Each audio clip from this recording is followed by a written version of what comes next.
Aku selalu percaya kebahagiaan tidak selalu datang dari rumah megah atau uang yang berlimpah. Kadang, ia tinggal di sudut rumah kecil, dengan dinding sederhana dan aroma kopi hitam di pagi hari. Namaku Arif. Aku seorang kepala keluarga biasa.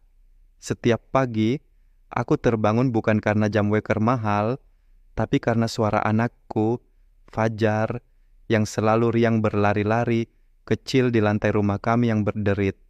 Abi, ayo bangun, kita main bola sebentar sebelum Abi kerja, katanya sambil mengguncang tanganku. Aku tersenyum meski mata masih berat. Lalu kulihat Sinta, istriku, berdiri di dapur dengan daster sederhana. Rambut diikat seadanya, tapi wajahnya penuh cahaya yang menenangkan. Tangannya cekatan menyiapkan sarapan, nasi hangat, tempe goreng, dan sambal sederhana. Jangan lama-lama mainnya, Mas, katanya padaku sambil tersenyum. Sarapan sebentar lagi siap. Aku hanya mengangguk. Dalam hatiku aku tahu, aku adalah pria paling beruntung di dunia. Di meja makan, kami berkumpul berempat. Alia, anak sulungku yang duduk di bangku kelas 5 SD, bercerita panjang lebar tentang mimpinya semalam. Katanya, ia jadi seorang guru yang mengajar di kelas besar dengan papan tulis putih bersih. Fajar, yang masih TK, tidak mau kalah. Ia berkata, ingin jadi pemain bola terkenal. Aku dan Sinta tertawa mendengar celotehan mereka. Nanti, Abi kerja keras biar kalian bisa sekolah setinggi-tingginya, ucapku sambil mengelus kepala mereka berdua. Saat itu, aku percaya kebahagiaan kami tak akan pernah tergantikan. Aku bekerja sebagai karyawan gudang dengan gaji pas-pasan. Tidak banyak, tapi cukup untuk makan, membayar sewa rumah, dan menabung sedikit demi sedikit. Sinta selalu pandai mengatur, dan anak-anak tidak pernah mengeluh. Di sore hari, setelah pulang kerja, aku sering diajak Fajar bermain bola di lapangan kecil dekat rumah. Sinta biasanya duduk di pinggir lapangan, membawa bekal teh manis, sementara Alia menulis di buku catatannya. Abi, kalau nanti Alia jadi guru, Abi sama Umi harus duduk di bangku paling depan ya, kata Alia sambil tertawa. Aku mengangguk, hatiku hangat. Dalam hati aku berjanji, apapun yang terjadi, aku akan melindungi mereka. Aku akan jadi ayah yang baik, suami yang setia, dan kepala keluarga yang bisa diandalkan. Aku tidak pernah menyangka, janji itu suatu hari akan kuingkari. Hari itu berlalu seperti biasa. Aku pulang ke rumah yang kecil, tapi penuh tawa. Aku tidak tahu bahwa kehidupan yang begitu indah ini hanyalah awal dari cerita panjang. Cerita di mana aku akan kehilangan segalanya, karena sebuah pilihan bodoh yang kusesali seumur hidupku. Namun, sebelum semua itu datang, aku masih sempat merasakan hari-hari paling berharga bersama keluargaku. Hari-hari yang kini hanya bisa kusimpan dalam ingatan, seperti foto lama yang mulai pudar warnanya. Malam itu, setelah makan malam sederhana, Alia tiba-tiba menghampiriku dengan membawa buku tulis. Di dalamnya, ia menempelkan gambar yang digambarnya sendiri. Gambar seorang guru berdiri di depan kelas dengan banyak anak murid yang duduk rapi di bangku kayu. Abi, nanti kalau Alia jadi guru, boleh nggak Abi jadi murid pertama Alia? Tanyanya polos, matanya berbinar penuh harapan. Aku terdiam sejenak, menatap wajah mungil yang penuh semangat itu. Rasanya hatiku diremas rasa haru. Aku tersenyum, menepuk pundaknya pelan. Tentu nak, Abi akan duduk di bangku paling depan. Abi janji Sinta yang duduk di samping kami ikut tersenyum. Matanya menatap Alia dengan penuh cinta, lalu beralih padaku dengan tatapan lembut. Saat itu aku merasa, kami punya segalanya. Kami tidak kaya harta, tapi kaya impian. Tak mau kalah. Fajar datang dengan bola plastik kesayangannya. Kalau aku nanti jadi pemain bola, Abi harus nonton di stadion ya, jangan cuma di TV. Katanya dengan suara keras penuh keyakinan. Aku tertawa lepas, memeluknya erat. Abi akan jadi supporter paling keras, nak. Abi akan teriak sampai suara Abi habis malam itu penuh tawa. Alia menulis mimpinya di buku, sementara Fajar sibuk menendang bola kecilnya di ruang tamu. Sinta menatap mereka sambil mengusap lembut kain di pangkuannya. Ada cahaya bahagia yang memancar dari wajahnya. cahaya yang membuatku percaya aku sudah cukup sebagai seorang suami dan ayah. Tapi kini, setiap kali aku mengingat malam itu, hatiku perih. Karena aku tahu, impian-impian kecil yang dulu mereka titipkan padaku, kini tak lagi mungkin terwujud. Aku sering bertanya-tanya, mengapa aku tak lebih keras menjaga mereka? Mengapa aku terlalu mudah tergoda oleh kesenangan sesaat? Jika saja aku bisa kembali ke malam itu, aku akan memeluk mereka lebih erat. Aku akan berjanji bukan hanya dengan kata-kata, tapi dengan seluruh hidupku.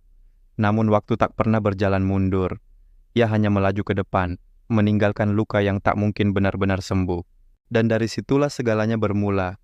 Godaan itu datang, pelan-pelan, seperti bisikan halus yang tidak pernah kusangka akan menghancurkan hidupku. Awalnya sederhana.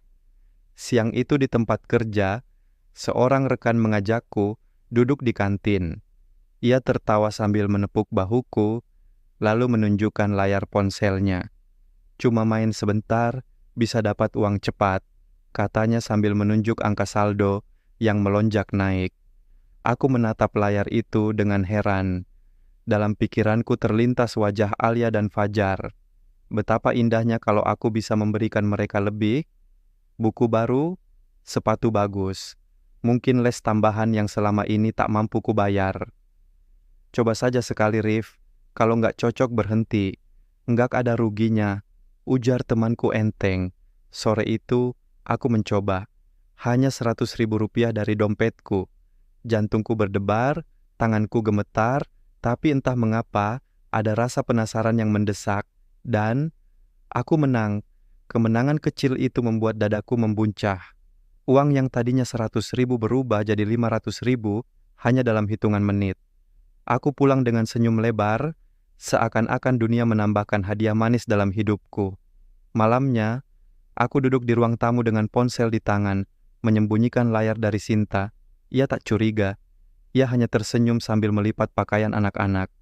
"Mas, kenapa senyum-senyum sendiri?" Tanyanya ringan. Aku tergagap. "Ah, nggak apa-apa. Cuma ingat candaan teman kerja tadi." Sinta tertawa kecil, lalu kembali pada pekerjaannya. Aku merasa aman. Aku tak sadar, malam itu adalah titik awal kejatuhanku. Seperti benih kecil yang kutanam sendiri, yang suatu hari akan tumbuh jadi pohon besar bernama penyesalan. Jika saja aku berhenti di situ, mungkin semua masih bisa diselamatkan. Tapi manusia memang lemah di hadapan godaan. Sekali saja aku mencicipinya, rasanya ingin lagi dan lagi. Aku menutup mata malam itu dengan perasaan campur aduk. Antara bangga karena berhasil mendapatkan uang cepat, dan takut karena menyembunyikan sesuatu dari Sinta. Dan di sanalah, rahasia pertama dalam rumah tanggaku dimulai. Sejak malam itu, hidupku perlahan berubah. Ponsel yang dulu hanya kupakai untuk bekerja dan menghubungi keluarga, kini jadi benda yang tak bisa lepas dari tanganku. Di setiap sela waktu, mataku terpaku pada layar, jariku sibuk menekan tombol-tombol angka yang membuat jantungku berdebar lebih kencang daripada saat aku pertama kali melamar Sinta. Awalnya aku bilang pada diriku sendiri, ini hanya sementara. Kalau sudah cukup, aku berhenti. Tapi ternyata, kata sementara itu menjelma jadi jerat halus yang membelitku. Aku mulai pulang lebih larut dari biasanya. Alasanku sederhana. Lembur di gudang, banyak barang datang, pekerjaan menumpuk. Padahal kenyataannya, aku duduk di warung kopi, menunduk di depan layar ponsel, menunggu giliran keberuntungan yang seringkali tak kunjung datang. Sinta mulai curiga. "Mas, kok akhir-akhir ini sering pulang telat? Capek banget ya?" Tanyanya suatu malam sambil menyiapkan teh hangat untukku. Aku mengangguk cepat, menghindari tatapannya. "Iya, kerjaan lagi banyak, Nduk."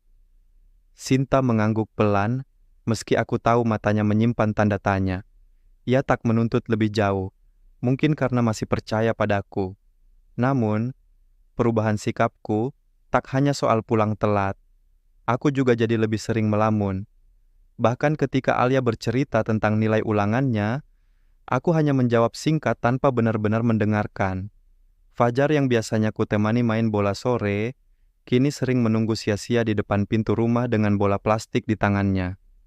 "Abi capek, Nak. Lain kali saja ya," jawabku sambil menatap ponsel. Aku tak sadar, Setiap lain kali yang kuucapkan adalah luka kecil yang menumpuk di hati anakku. Malam demi malam, aku semakin jauh dari rumahku sendiri. Sinta tetap berusaha menjaga semuanya berjalan normal, tapi aku tahu ia mulai resah. Aku sering melihatnya duduk termenung di ruang tamu setelah menidurkan anak-anak, seolah menunggu sesuatu yang tak kunjung datang. Andai saat itu, aku berani menatap matanya lebih lama, aku akan melihat kekhawatiran yang begitu besar di sana. Tapi aku terlalu sibuk menatap layar kecil yang perlahan merampas segalanya dariku. Rahasia yang dulu hanya benih, kini mulai tumbuh jadi kebiasaan. Dan kebiasaan itu, tanpa kusadari, sedang menggiringku ke arah jurang yang tak bisa kuhindari. Hari itu, Sinta menatapku dengan wajah bingung sambil memegang dompet belanja. Mas, uang belanja bulan ini kok cepat sekali habisnya. Biasanya cukup sampai akhir bulan, tapi sekarang baru pertengahan sudah tinggal sedikit. Aku tercekat. Dadaku berdegup kencang. Sinta benar, uang gajiku memang sudah terkuras untuk memenuhi hasrat bermain, tapi aku tak mungkin jujur. Aku menarik napas panjang, lalu menjawab seolah-olah tak terjadi apa-apa. Mungkin karena harga barang-barang naik, Nduk. Aku juga kaget kok Sinta mengangguk pelan, meski sorot matanya jelas menyimpan tanya. Ia tidak membantah, tapi aku bisa melihat garis kecewa yang samar di wajahnya. Hari-hari berikutnya, kebohongan kecil itu kian membesar. Tabungan darurat kami yang seharusnya digunakan untuk kebutuhan mendesak, mulai ku gerogoti diam-diam. Aku merasa bisa menutupinya dengan alasan-alasan sederhana. Padahal, aku sedang menggali lubang yang semakin dalam. Malam itu, ketika semua terlelap, aku duduk sendiri di ruang tamu dengan ponsel di tangan. Lampu redup, suara jangkrik dari luar jendela terdengar jelas. Aku kalah lagi. Saldo yang tersisa hampir habis. Tanganku gemetar. Aku memejamkan mata, membayangkan wajah Alia yang sebentar lagi harus bayar uang sekolah, dan Fajar yang ingin sekali punya sepatu bola baru. Sekali lagi, pasti menang, bisikku pada diri sendiri. Tapi layar ponsel justru menjawab dengan angka 0. Aku menutup wajah dengan kedua tangan. Ada rasa sesal, tapi entah mengapa, ada juga dorongan yang membuatku ingin mencoba lagi esok hari. Seperti orang yang haus, tapi setiap tegukan justru semakin membuat dahaga. Keesokan harinya, Sinta kembali bertanya, "Mas, kok uang tabungan buat bayar sekolah Alia berkurang? Padahal belum aku pakai." Aku tercekat. Untuk pertama kalinya, aku benar-benar kehabisan alasan. "Oh, aku pakai sebentar, Nduk. Ada teman kerja yang butuh pinjaman. Nanti diganti." Kok Sinta terdiam lama? Ia menatapku, seakan mencari kebenaran dari sorot mataku. Lalu ia hanya mengangguk pelan, tanpa sepatah kata pun. Namun aku tahu, hatinya sedang retak. Dan sejak hari itu, rumah yang dulu penuh canda tawa, mulai diselimuti sunyi. Aku bisa merasakannya setiap kali masuk ke rumah. Dulu, Alia dan Fajar akan berlari menyambutku di depan pintu, berlomba memeluk kaki ayahnya. Kini, mereka hanya menyapa lirih dari ruang tengah, lalu kembali sibuk dengan dunianya masing-masing. Sinta juga berubah. Ia masih menyiapkan makanan, masih merapikan baju-bajuku, masih duduk menemaniku di ruang tamu. Tapi ada jarak yang tak kasat mata, membentang di antara kami. Senyumannya tak lagi hangat seperti dulu. Tatapannya kosong. "Mas," ucapnya pelan suatu malam, "apakah ada yang kamu sembunyikan dari aku?" Pertanyaan itu membuat dadaku sesak. Aku menelan ludah, mencoba terlihat tenang. "Kenapa tanya begitu, Nduk?" Sinta menatapku lama, lalu menggeleng pelan. "Entahlah, aku cuma merasa, Mas bukan lagi orang yang sama." Rasanya jauh aku terdiam. Ingin rasanya jujur, mengakui semua yang terjadi. Tapi lidahku keluh. Aku hanya bisa tersenyum hambar dan berkata, "Aku cuma capek kerja, itu saja." Sinta tidak membantah, tapi aku tahu ia tak percaya. Malam itu, ia memilih tidur lebih dulu, meninggalkanku duduk sendiri di ruang tamu dengan ponsel yang masih menyala terang. Hari-hari berikutnya, suasana rumah semakin dingin. Makan malam terasa seperti formalitas, sekadar mengisi perut tanpa obrolan hangat. Alia dan Fajar mulai jarang bercanda di meja makan. Bahkan suara tawa mereka pun tak lagi sering terdengar. Aku mencoba menutupi semuanya dengan sikap ceria palsu. Tapi semakin aku berpura-pura, semakin jelas retakan itu tampak. Sinta semakin diam, anak-anak semakin menjauh, dan aku semakin terperangkap dalam dunia rahasiaku sendiri. Malam itu, ketika semua terlelap, aku berdiri di depan cermin. Wajahku tampak asing. Mata yang dulu penuh semangat kini tampak redup. Bibirku pucat, tubuhku kurus. Aku bertanya dalam hati, apakah ini harga yang harus kubayar untuk sebuah rahasia? Dan entah kenapa, cermin itu seakan berbisik bahwa ini baru permulaan. Malam itu aku duduk lama di ruang tamu, lampu hanya redup menyala, sementara suara jam dinding berdetak pelan, seakan mengingatkanku pada waktu yang terus berjalan tanpa peduli pada luka di dalam rumah ini. Aku menutup wajahku dengan kedua tangan, lalu berbisik lirih, hampir seperti doa. Cukup, mulai besok aku berhenti. Demi Sinta, demi Alia, demi Fajar, aku nggak akan menyentuh permainan itu lagi. Air mata yang jarang sekali keluar dari mataku, malam itu jatuh tanpa bisa kutahan. Ada rasa bersalah, ada sesak, ada penyesalan. Tapi bersamaan dengan itu, ada sedikit keyakinan bahwa aku masih bisa memperbaiki semuanya. Keesokan harinya aku berusaha keras menepati janji itu. Saat temanku mengajakku lagi, aku menolak dengan senyum getir. Aku sudah cukup, bro. Aku mau fokus ke keluarga temanku, hanya tertawa. Menepuk pundakku sambil berkata, enteng, nanti juga balik lagi. Aku pura-pura tak mendengar. Dalam hati aku yakin, aku bisa melawan. Beberapa hari pertama terasa begitu berat. Jemariku gatal setiap kali melihat ponsel. Setiap notifikasi masuk, jantungku berdegup, seolah ada panggilan dari dunia yang ingin kembali menelanku. Tapi aku bertahan. Aku mengisi waktuku dengan menemani Alia belajar, mengajak Fajar bermain bola, dan mencoba kembali bercanda dengan Sinta di meja makan. Dan aku bisa melihat secercah harapan. Sinta mulai tersenyum lagi, meski samar. Alia tertawa kecil saat ku ceritakan dongeng sebelum tidur. Fajar memelukku erat setelah kami main bola di lapangan kecil dekat rumah. Untuk pertama kalinya setelah sekian lama, aku merasa seperti seorang ayah dan suami lagi. Namun, seperti bayangan yang tak pernah lepas dari tubuh, godaan itu masih mengikuti. Malam-malamku masih dihantui rasa penasaran. Di kepalaku, masih terbayang angka-angka, kemenangan singkat, dan sensasi yang pernah membuatku merasa hidup. Dan di suatu malam, ketika semua sudah tertidur, aku kembali menatap ponselku. Jemariku ragu, hatiku berperang.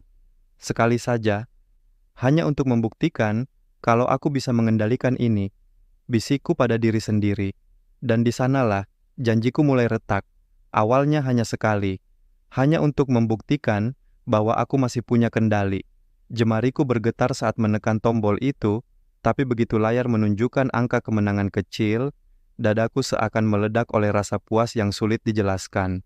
Lihat, aku masih bisa mengatur ini, kataku dalam hati, tersenyum getir pada diri sendiri. Namun, manusia memang pandai berbohong pada dirinya sendiri.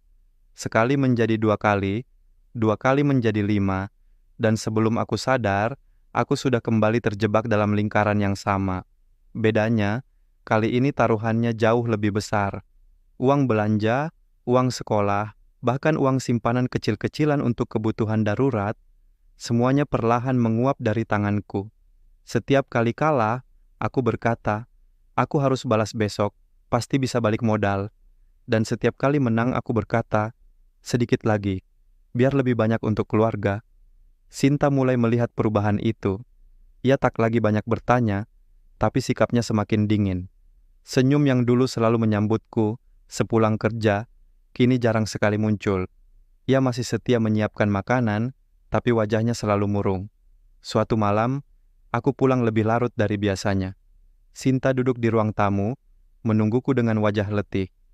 Mas, aku cuma ingin tahu, apa sebenarnya yang sedang kamu lakukan di luar sana? Uang kita sering hilang, Mas, makin sering melamun. Anak-anak juga merasa ayahnya jauh. Aku harus percaya pada apa? Pertanyaannya menusukku lebih dalam daripada kekalahan terbesar yang pernah kualami. Aku terdiam lama, lidahku keluh. Akhirnya aku hanya berkata lirih, aku cuma lagi banyak pikiran, Enduk. Percayalah, semua akan baik-baik saja. Sinta menatapku, matanya basah, tapi ia tak berkata apa-apa lagi. Ia hanya bangkit, lalu masuk ke kamar, meninggalkanku sendiri dalam hening, dan di keheningan itulah aku sadar. Aku baru saja kehilangan sesuatu yang lebih berharga daripada uang, kepercayaan istri dan anak-anakku. Tapi alih-alih berhenti, aku malah semakin terjerat. Karena di kepalaku hanya ada satu pikiran, aku harus menang besar agar semua bisa kembali seperti semula. Tapi kemenangan besar itu tak kunjung datang. Yang ada hanyalah kekalahan demi kekalahan, hingga uang di tanganku benar-benar habis. Aku mulai gelisah. Tagihan sekolah Alia menunggu, kebutuhan harian menumpuk, sementara Sinta sudah berhenti bertanya soal uang. Sikap diamnya justru membuatku semakin merasa bersalah, sekaligus semakin tertekan. Di titik itulah aku melakukan kesalahan terbesar dalam hidupku. Berhutang. Awalnya kecil. Aku meminjam dari teman kantor dengan alasan kebutuhan mendadak. Nanti gajian aku kembalikan, kataku sambil tersenyum. Dan benar, sebagian langsung kupakai. Bukan untuk kebutuhan rumah, tapi untuk kembali bermain. Kalah lagi. Lalu aku meminjam dari tetangga dengan alasan motor rusak. Dari warung dekat rumah dengan alasan anak sakit. Setiap kali berhutang, aku menenangkan diriku sendiri. Hanya sekali ini, nanti kututup pakai hasil menang. Tapi hasil itu tak pernah datang. Hutang semakin menumpuk, wajah-wajah yang dulu ramah kini mulai curiga setiap kali aku lewat. Sinta akhirnya bicara. Mas, kenapa Bu Siti ke rumah? Katanya Mas pinjam uang lagi. Mas, sebenarnya ada apa? Aku mohon, jangan diam saja. Aku tercekat. Seluruh tubuhku gemetar. Tapi mulutku kembali memilih jalan yang sama. Kebohongan. Cuma sebentar, Nduk. Ada kebutuhan kerja. Nanti pasti aku ganti. Sinta menatapku dengan mata berkaca-kaca. Ia tak menjawab, hanya menutup mulutnya dengan tangan dan bergegas masuk ke kamar. Dari balik pintu, aku mendengar isakannya yang tertahan. Suara itu menancap di hatiku, membuatku merasa seperti lelaki paling hina di dunia.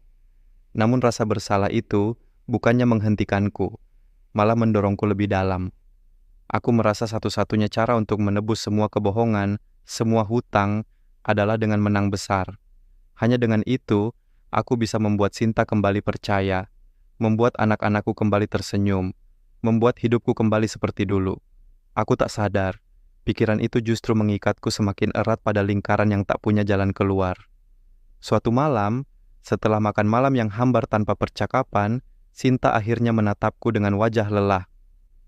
Mas, aku nggak minta banyak. Aku cuma pengen Mas jadi ayah yang hadir buat anak-anak, jadi suami yang bisa aku percaya lagi. Kalau memang ada masalah, ayo kita hadapi bareng-bareng. Jangan sendiri. Kata-katanya menusukku lebih dalam daripada semua hutang yang menjeratku. Aku menggenggam tangannya erat, meski ia sempat mencoba menarik. Nduk, aku janji. Mulai besok aku berhenti. Demi kamu, demi Alia, demi Fajar. Aku akan berubah. Matanya berkaca-kaca. Ia mengangguk pelan, seolah masih ingin percaya pada janjiku. Malam itu aku masuk kamar dengan perasaan yang campur aduk. Bersalah, tapi juga sedikit lega, karena aku pikir aku benar-benar akan berubah. Namun keesokan harinya, saat notifikasi ponsel berbunyi, jantungku kembali berdebar. Jemariku gatal, pikiranku penuh bayangan angka-angka. Sekali saja, hanya untuk terakhir kali. Setelah ini, aku benar-benar berhenti. Aku tahu itu kebohongan, tapi aku menuruti bisikan itu. Dan seperti sudah ditakdirkan, aku kalah lagi. Kali ini bukan hanya uang belanja yang lenyap, tapi juga sisa tabungan kecil yang tersisa di rekening bersama kami. Hari itu Sinta pergi ke bank untuk membayar uang sekolah Alia. Saat kembali, wajahnya pucat pasi. Mas, tabungan kita kosong. Kenapa bisa begini? Aku tak bisa menjawab. Suara tercekat di tenggorokanku. Aku hanya duduk terpaku, wajahku tertunduk dalam-dalam. Sinta menutup mulutnya dengan kedua tangan.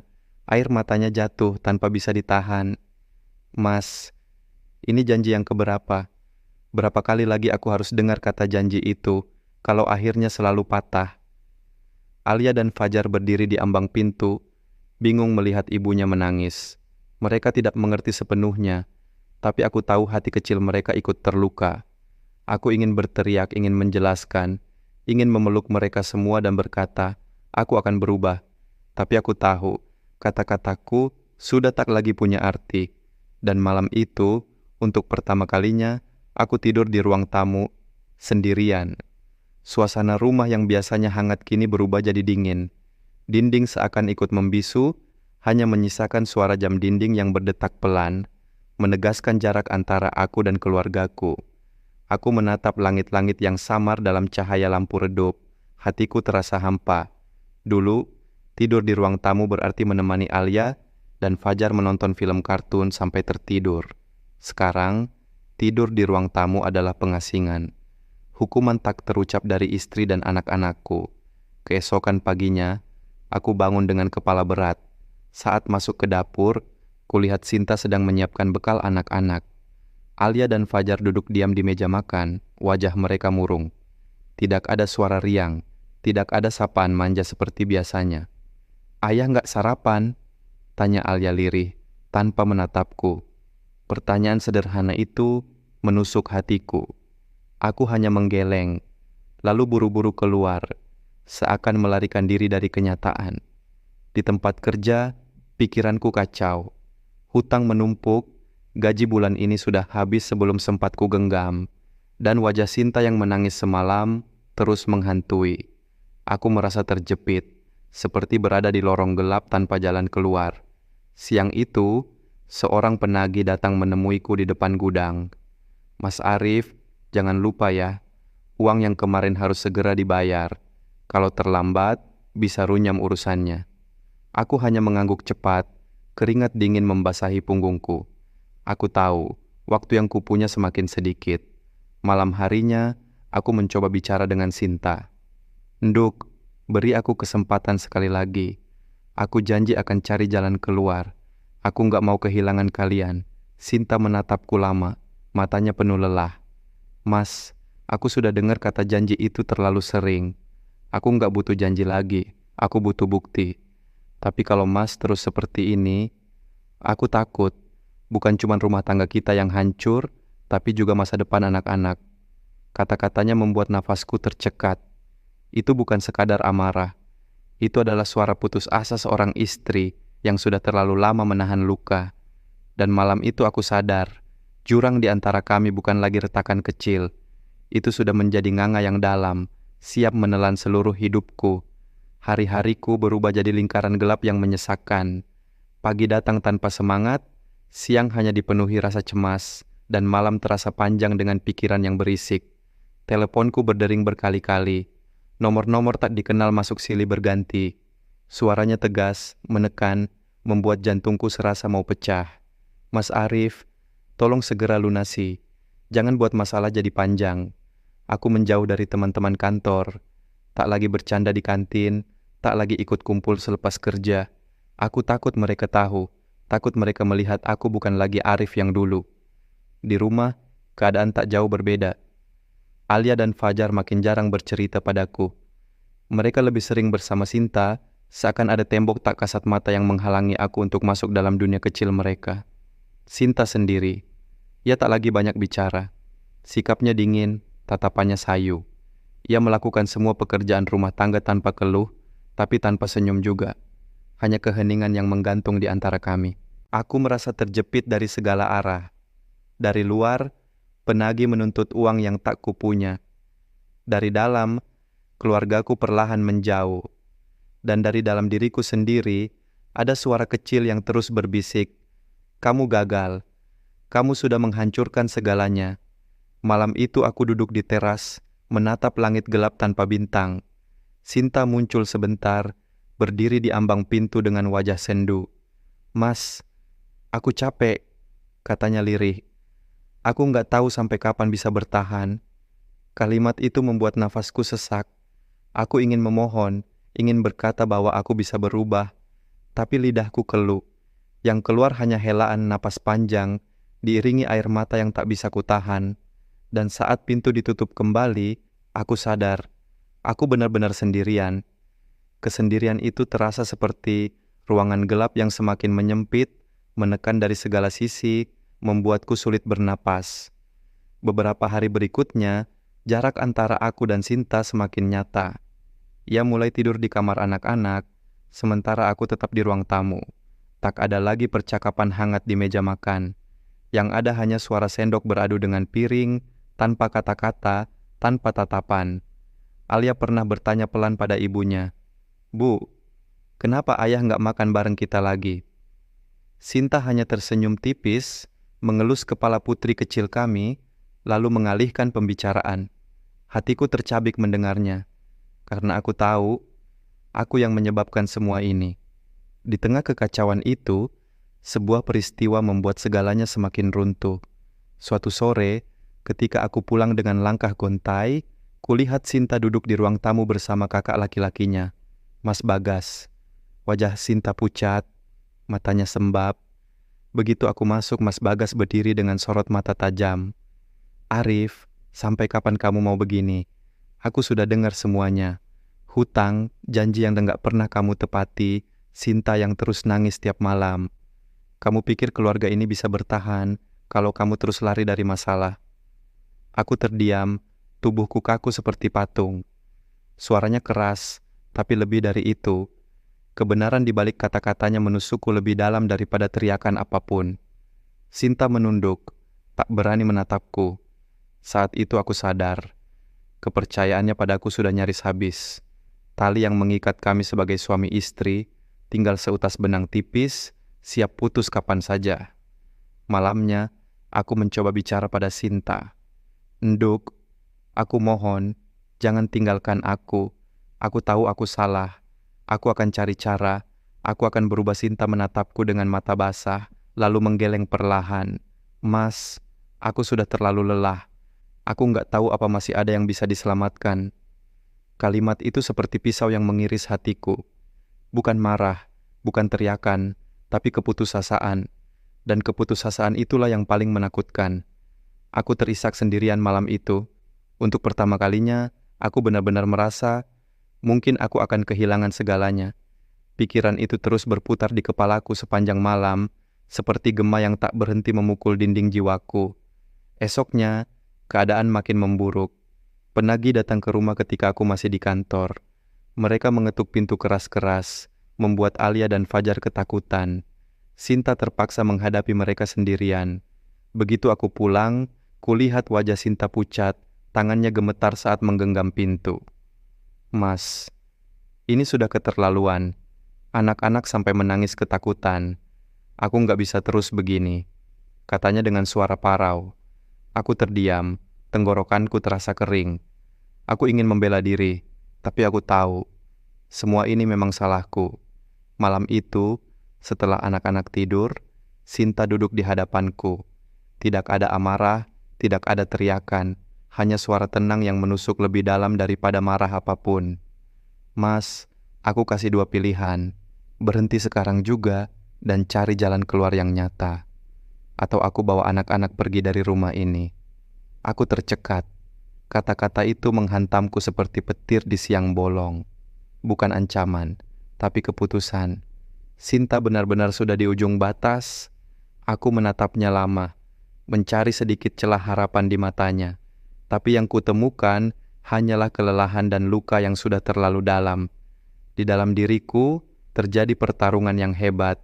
Satu sisi ingin terus berpegang pada ilusi kemenangan besar yang akan menutup semua masalah. Sisi lain sadar, jika aku tak berhenti sekarang, aku bukan hanya kehilangan rumah tangga, aku kehilangan diriku sendiri. Air mata mengalir tanpa bisa kutahan. Suaraku pecah saat akhirnya aku berkata, "Sinta, jangan pergi. Aku akan berhenti. Demi kamu, demi Alia, demi Fajar. Aku janji. Ini janji terakhirku." Sinta menunduk, terisak pelan. Untuk pertama kalinya setelah sekian lama, ia membiarkan tanganku menggenggam tangannya. Tapi genggaman itu rapuh, seakan bisa lepas kapan saja. Dan di sanalah aku sadar, ini benar-benar pilihan terakhirku. Jika aku gagal lagi, tak akan ada kesempatan kedua. Pikiran itu terus bergema di kepalaku, bahkan saat aku bangun esok pagi. Untuk pertama kalinya setelah sekian lama, aku menatap wajah Sinta dan anak-anak dengan perasaan yang berbeda. Ada ketakutan yang menyesakkan, tapi juga secercah tekad yang mulai tumbuh. Hari itu, aku mengambil langkah pertama yang mungkin terlihat kecil bagi orang lain, tapi terasa sangat besar bagiku. Aku menghapus semua aplikasi judi dari ponselku.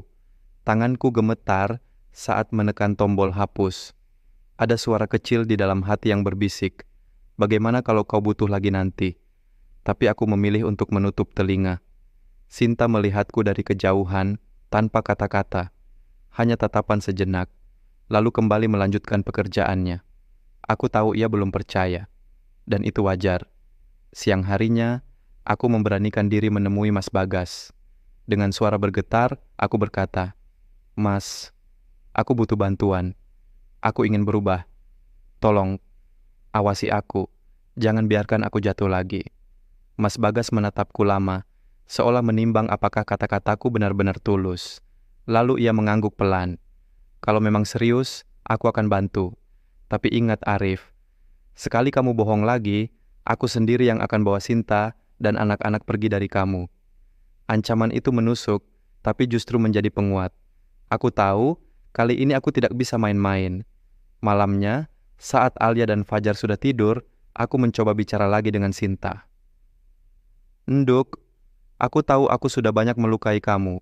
Aku nggak bisa janji muluk-muluk lagi. Tapi tolong, beri aku kesempatan untuk membuktikan dengan perbuatan." Sinta menatapku lama, lalu menghela napas panjang. "Mas, aku akan lihat. Tapi aku nggak mau anak-anak kecewa lagi." Ada harapan tipis di sana, meski dibungkus luka. Dan harapan tipis itu cukup untuk membuatku bertekad, aku harus benar-benar berubah. Untuk pertama kalinya setelah sekian lama, aku tidur dengan hati yang masih gelisah. Tapi ada seberkas cahaya kecil yang menembus gelapnya malam. Cahaya itu bernama kesempatan terakhir. Namun kesempatan itu tidak datang dengan mudah. Beberapa hari setelah aku memutuskan berhenti, teleponku kembali berdering. Nomor tak dikenal, aku tahu siapa. Penagih. "Mas Arif, kapan bisa melunasi? Jangan hanya janji. Kalau minggu ini nggak ada, kami akan datang lagi ke rumah." Suara di ujung sana dingin, penuh ancaman. Tanganku gemetar memegang ponsel. Keringat dingin membasahi pelipis. Aku bisa saja panik, mencari jalan pintas seperti dulu. Bermain lagi, berharap menang cepat. Tapi aku menutup mata, menarik napas panjang, dan hanya menjawab pelan, Saya akan usahakan, Pak. Beri saya waktu." Begitu teleponku tutup, nafasku terengah. Rasanya seperti habis berlari jauh. Padahal hanya berbicara beberapa detik. Godaan itu kembali mengetuk. Suara kecil di kepalaku berbisik, "Kalau kau main sekali saja, kau bisa dapat uang besar. Selesai sudah masalahmu." Aku menatap ponsel, jari-jariku hampir saja mencari aplikasi itu lagi. Tapi segera kuingat wajah Sinta yang penuh luka, tatapan Alia dan Fajar yang kehilangan senyum. Ingatan itu lebih kuat daripada godaan manapun. Dengan tangan bergetar, aku menaruh ponsel di laci dan menguncinya. Malam itu, aku menceritakan semuanya pada Sinta. Untuk pertama kalinya, aku tidak menutup-nutupi. Ada penagih yang telepon. Aku takut Nduk, tapi aku nggak mau lagi kembali ke sana. Aku mau hadapi semuanya dengan cara yang benar.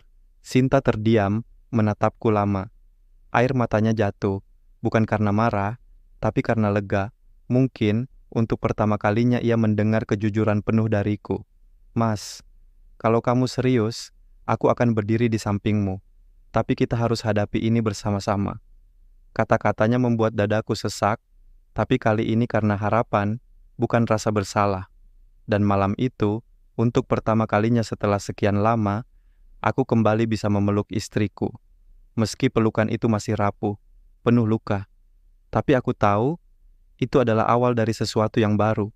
Tapi jalan baru itu tidak mudah. Setiap pagi aku bangun lebih cepat, mengambil pekerjaan tambahan sebagai kuli bongkar muatan di pasar sebelum berangkat ke kantor. Tangan ini yang dulu hanya memegang setumpuk kertas kini harus mengangkat karung beras, memikul peti buah. Tubuhku pegal, kulitku lecet, tapi aku bertahan. Sinta sering menatapku dengan cemas saat aku pulang dengan pakaian basah oleh keringat. "Mas, Apa nggak terlalu capek? Badanmu kurus sekali. Aku tersenyum, meski nafasku terengah. Capek nggak apa-apa, Nenduk. Asal aku bisa lihat kamu sama anak-anak tenang. Hari-hari terasa panjang, penuh perjuangan. Uang yang terkumpul memang belum seberapa, tapi setiap lembar yang kusimpan terasa jauh lebih berarti daripada kemenangan semu di layar ponsel.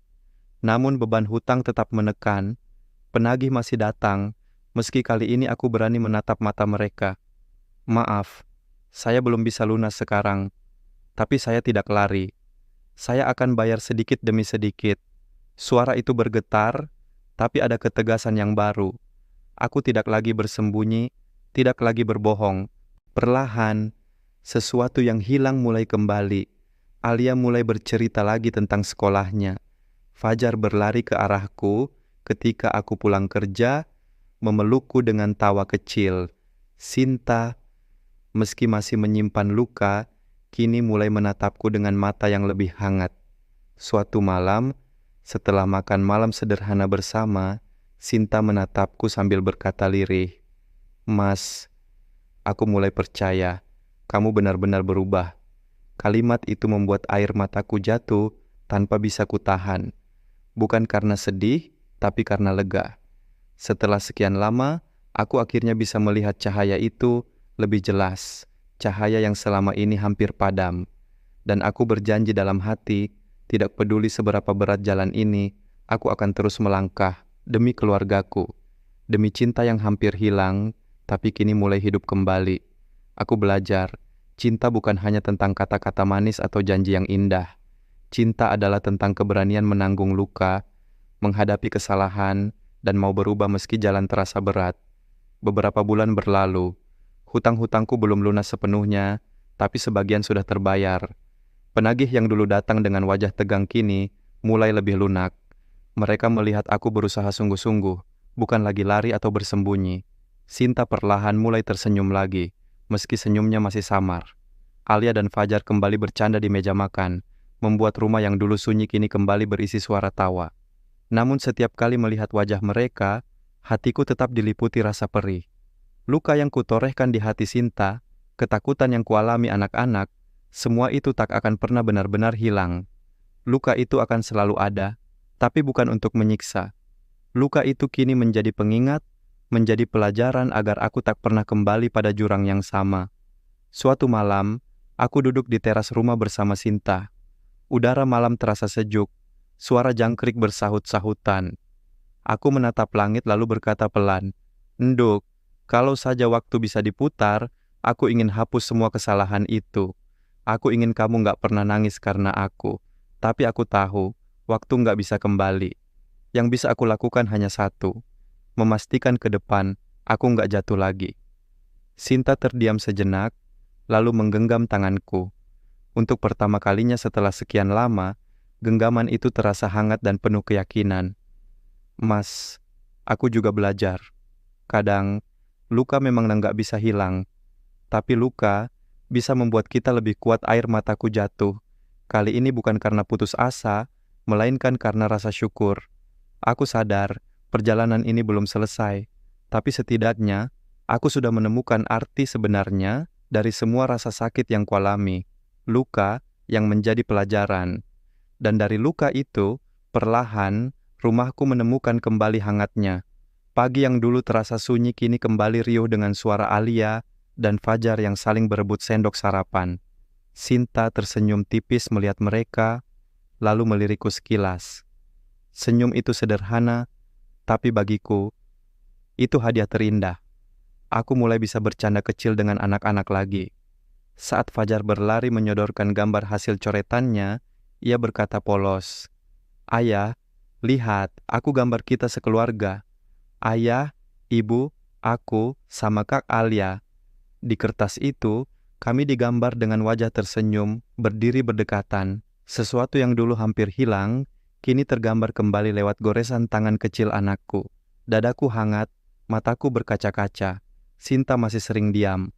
Luka yang ia simpan tidak hilang begitu saja. Tapi kini, dalam diamnya, ada ketenangan, bukan lagi keputusasaan. Kadang ia menatapku lama tanpa kata, lalu menarik napas panjang, seolah berkata, "Aku masih di sini, meski aku pernah hampir pergi. Aku pun belajar untuk tak lagi banyak berjanji. Aku lebih banyak bekerja, lebih banyak mendengar, lebih banyak hadir. Aku tahu, kepercayaan tidak dibangun dengan kata-kata, melainkan dengan waktu dan tindakan." Suatu sore, kami duduk bertiga di ruang tamu. Alia membaca buku, Fajar tertidur di pangkuan Sinta, dan aku hanya duduk menatap mereka. Tiba-tiba Alia menoleh dan berkata, "Ayah, aku seneng. Sekarang rumah kita nggak sepi lagi." Kalimat sederhana itu menghantamku lebih kuat daripada teguran siapapun. Air mataku jatuh, tapi kali ini bercampur dengan senyum. Aku sadar, rumah yang dulu hampir runtuh, kini perlahan berdiri kembali. Bukan rumah yang sempurna, tapi rumah yang hangat, tempat di mana cinta, meski pernah retak, bisa kembali menyala. Meski luka masih ada sebagai pengingat. Namun aku percaya, luka bukan akhir dari segalanya. Kadang luka justru jalan menuju kekuatan baru. Hari itu, setelah sekian lama, kami sekeluarga duduk bersama di ruang tengah. Makan malam sederhana, sayur bening, tempe goreng, dan sambal buatan Sinta. Alia berceloteh tentang lomba di sekolahnya, Fajar tertawa saat nasi menempel di pipinya, dan aku hanya duduk menikmati setiap detik, takut kehilangan momen itu lagi. Sinta sesekali menatapku. Tatapan itu masih menyimpan bekas luka, tapi kali ini ada sesuatu yang lain di sana. Ketulusan, sebuah tanda bahwa meski retak pernah menghantui, cinta masih punya tempat untuk tumbuh kembali. Setelah anak-anak tidur, aku menghampiri Sinta di ruang tamu. Suasana hening, hanya suara detak jam yang menemani. Aku menatapnya, lalu berkata dengan suara bergetar, "Nduk, terima kasih sudah tetap di sini. Terima kasih sudah nggak menyerah pada aku, meski aku sempat menghancurkan segalanya." Sinta menunduk, air matanya jatuh. "Mas, aku juga salah, karena terlalu lama menanggung sendiri. Tapi aku bersyukur, kita masih bisa duduk di sini, bersama." Aku mendekat, lalu meraih tangannya. Dan untuk pertama kalinya setelah sekian lama, ia merelakan tubuhnya bersandar di dadaku. Pelukan itu lama, hangat, penuh air mata, tapi juga penuh pengampunan. Di dalam pelukan itu, aku merasakan sesuatu yang tak bisa dibeli dengan apapun. Kesempatan kedua. Aku tahu perjalanan kami masih panjang. Hutang belum sepenuhnya lunas, bekas luka belum sepenuhnya sembuh. Tapi malam itu aku percaya, selama ada cinta, ada harapan, dan harapan itu pada akhirnya menyembuhkan.